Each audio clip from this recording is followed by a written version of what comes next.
Assalamualaikum warahmatullahi wabarakatuh. Halo teman-teman, balik lagi dengan aku Vira Chen. Dan di video kali ini aku akan membahas prediksi soal CPNS 2023 yang paling ditakuti di TIU nih teman-teman. Apa itu? Yap, analitis, penalaran analitis. Kenapa nih sering bikin grogi para pejuang CPNS? Karena soalnya tuh panjang-panjang, petunjuknya berputar-putar. Jadi orang-orang tuh biasanya ini gimana? Padahal untuk menaklukkan soal analitis teman-teman tuh hanya diperlukan ketenangan, konsentrasi, dan latihan. Karena sejatinya nih soalnya tuh sebenarnya bisa banget untuk dikerjakan teman-teman ya. Cuman dibutuhkan ketenangan gitu dan latihan yang banyak. Nah, buat teman-teman yang mau latihan dan update soal-soal CPNS serta trik-trik CPNS, teman-teman bisa follow aku di Instagram @vr_makvira atau di TikTok Viracun. Dan teman-teman yang mau bimbel secara intensif dengan aku, teman-teman bisa lihat di webnya www.viracun.id. Nanti aku jelasin lagi. Oke, kita ke soalnya dulu ya. Nah, untuk mengerjakan soal analitis, tips pertama dari aku, teman-teman baca pertanyaannya. Oke, langsung baca kalimat terakhirnya. Supaya teman-teman tuh ada tujuan ya. Ada tujuan kalian mau kemana. Jadi di sini pertanyaannya adalah Urutan yang benar mulai dari yang terlambat adalah. Nah, setelah kita baca, kita kan ada tujuan gitu. Oh, yang ditanyakan adalah yang paling lambat. Kemudian, tips yang kedua dari aku, baca sambil mencatat ya. Baca sambil menulis. Jangan sampai teman-teman sudah membaca panjang-panjang tapi teman-teman lupa mengunderline apa informasi yang penting di situ. Akibatnya teman-teman balik lagi membaca dan itu membutuhkan waktu yang sangat lama dan itu bisa wasting your time, oke? Nah, kita coba di nomor 1 ya. Anto berlari lebih cepat daripada Indra. Nah, teman-teman bisa pakai simbol-simbol sendiri. Kalau aku di sini pakai simbol lebih dari aja ya. Jadi kalau Anton berlari cepat daripada Indra, aku pakainya Anton lebih dari Indra. Kemudian, kakak berlari lebih lambat daripada Ivan. Kakak berlari lebih lambat daripada Ivan berarti Ivan lebih cepat daripada kakak kan? Oke. Kemudian Ivan berlari lebih lambat daripada Rino. Ivan berlari lebih lambat daripada Rino berarti Rino lebih cepat daripada Ivan kan. Kemudian Indra berlari lebih cepat daripada Rino. Oke, Indra berlari lebih cepat daripada Rino. Indra kan ada di sini nih, ya kan? Berarti aku bisa langsung lanjut Indra lebih cepat daripada Rino. Kemudian Rino lebih cepat daripada Ivan, berarti Ivan aku tulis di sini. Kemudian Ivan lebih cepat daripada kakak. Oke, berarti yang paling lambat teman-teman dari kakak, Ivan, Rino, Indra, dan Anto. Oke, berarti antara C dan E ya, berarti kakak baru Ivan, berarti bagian E. Oke. Nah, kita baca pertanyaannya dulu ya. Pedagang mana yang hasil penjualannya terbanyak? Nah, kita sudah ada tujuan nih teman-teman.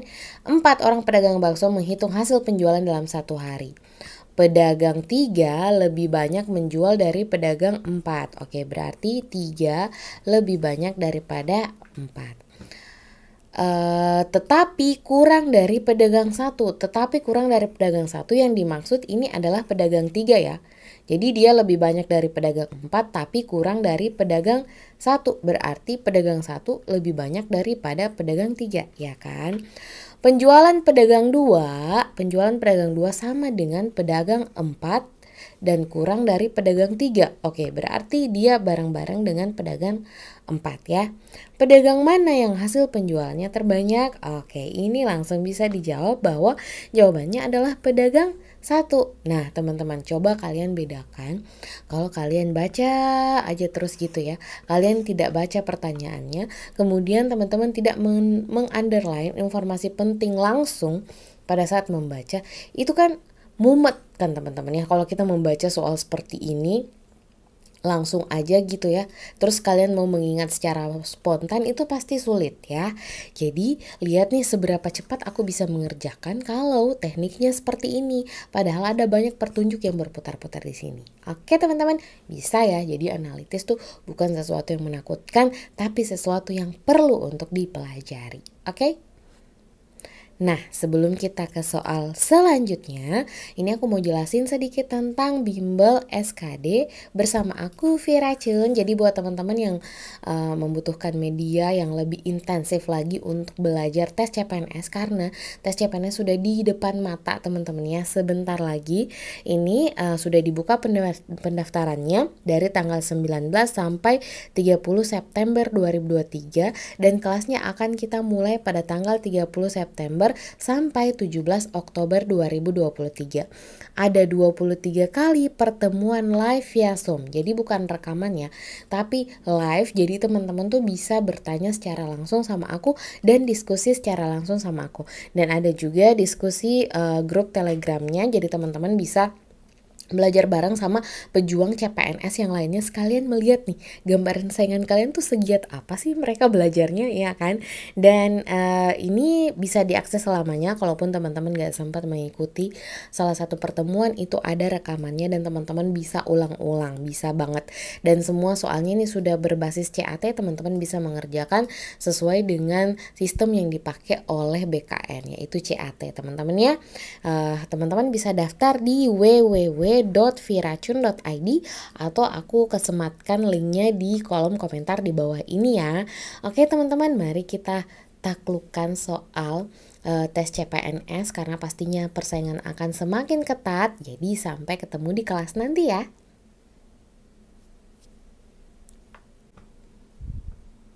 Oke, soal nomor 3, kita lihat dulu pertanyaannya teman-teman ya. Di antara beberapa kemungkinan di bawah ini, salah satu pilihan yang tidak benar adalah, ini adalah contoh pertanyaan yang cukup membutuhkan konsentrasi yang tinggi teman-teman ya. Karena semua kemungkinan kita harus benar-benar jeli gitu lah. Oke, kita lihat dulu. Pada suatu rapat, 8 orang karyawan, ini dia orang-orangnya, duduk mengelilingi suatu meja bundar. Waduh, ini sering banget keluar ya, meja bundar. Gilang berhadapan dengan Alif. Oke, kita langsung sketsa aja gitu ya meja bundarnya. Meskipun tidak bundar ya sudahlah ya.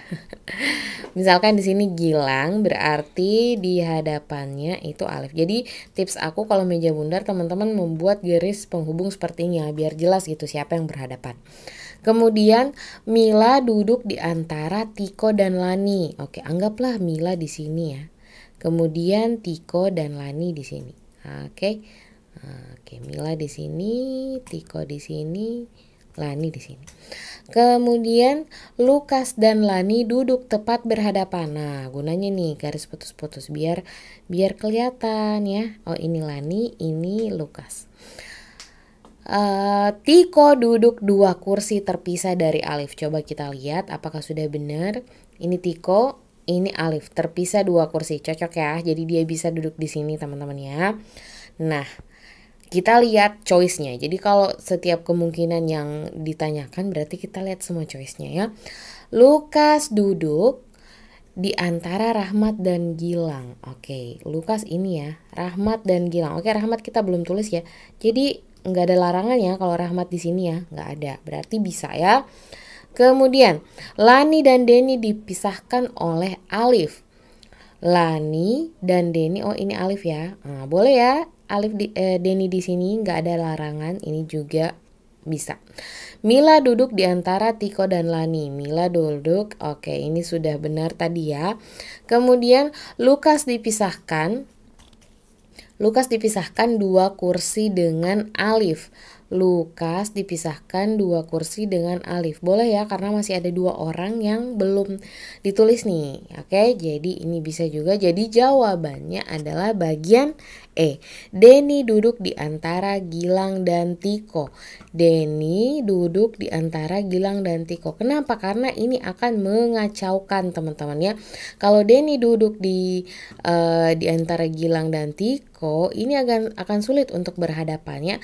Kemudian Tiko kan harus duduk 2 kursi dari alif teman-teman ya. Jadi yang tidak bisa adalah bagian E. Bisa ya? Oke, soal nomor 4 ini masih lanjutan dari soal nomor 3 ya. Jadi soalnya masih sama, petunjuknya masih sama, tinggal soalnya yang beda nih teman-teman. Nah, anggaplah pada saat tes, teman-teman kan sudah gambar ini nih. Jadi ini tuh masih berguna untuk soal nomor 4 gitu ya. Jadi pertanyaannya adalah, bila Mila dipisahkan 2 kursi dengan Denny, ini Mila berarti Denny di sini ya. Nah, jika Mila dipisahkan 2 kursi dengan Denny, pernyataan di bawah ini yang benar. Kita cari yang benar nih ya. Kita lihat choice-nya dulu. Mila dan Rahmat dipisahkan oleh 2 kursi. Mila dan Rahmat, anggaplah Rahmat di sini ya, tinggal ini yang kosong posisinya. Dipisahkan oleh 2 kursi, enggak ya, dipisahkan oleh 3 kursi yang mungkin. Oke, ini salah. Mila dan Alif duduk berseberangan. Mila dan Alif duduk berseberangan. Nggak bisa teman-teman ya. Berseberangan kan itu artinya di sini dengan di sini gitu ya. Nggak bisa. Jadi ini juga salah. Denny dan Tiko duduk berhadapan. Denny dan Tiko duduk berhadapan. Oke, ini yang mungkin teman-teman ya. Jadi jawabannya adalah bagian C. Kalau coba kita lihat yang bagian D. Lani duduk di sebelah Gilang. Lani di sebelah Gilang juga nggak mungkin teman-teman ya. Rahmat duduk di dekat Tiko. Rahmat duduk di dekat Tiko juga nggak mungkin. Jadi sudah sangat meyakinkan kalau jawabannya adalah bagian C. Oke, kita ke soal nomor 5. Jadi ini nomor 5 dan 6 ya. 6 mahasiswa duduk berurutan dalam ujian. Tini tidak bersebelahan dengan Salim atau Tia. Oke, kita catat aja ini ya.